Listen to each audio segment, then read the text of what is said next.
के चाचा कहता ओही दिन से खोजता ते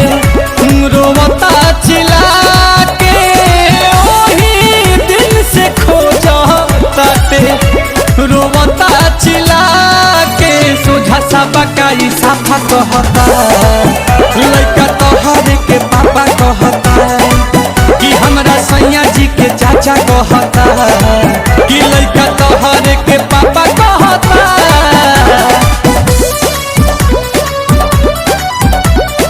Music by Priyanshu Singh.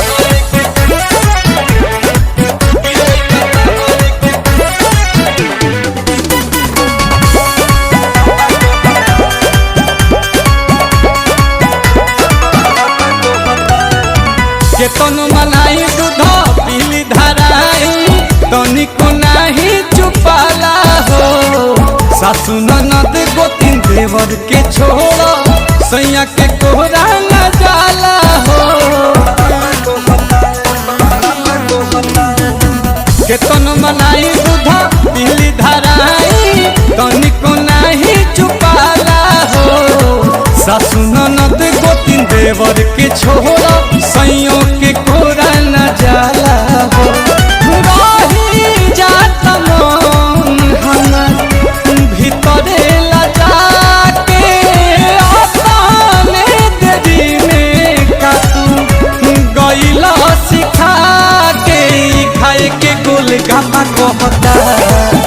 लड़का तोहर के पापा कहता कि हमरा सैया जी के चाचा कहता लड़का तोहर के पापा कहता।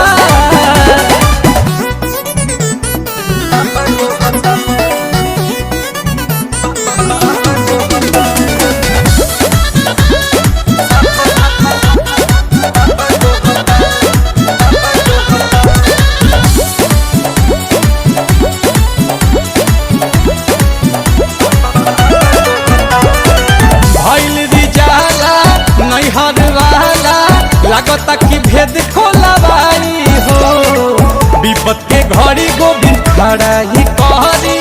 लगे पिया से पिटवाई हो भइल रिजाला नैहर वाला लागता भेद खोलवाई हो विपत के घड़ी रोशन खड़ा ही कहरी लगे पिया से पिटवाई हो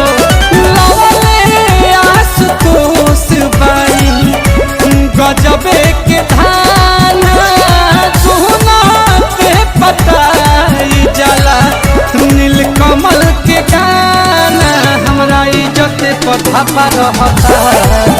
लड़का तोहर के पापा कहता कि सोझा सा बकाई साफा कहता लड़का तोहर के पापा कहता ओही दिन से खोजता ते रोवता चिल्ला के ओही दिन से खोजता ते रोवता चिल्ला के सोझा सा बकाई साफा कहता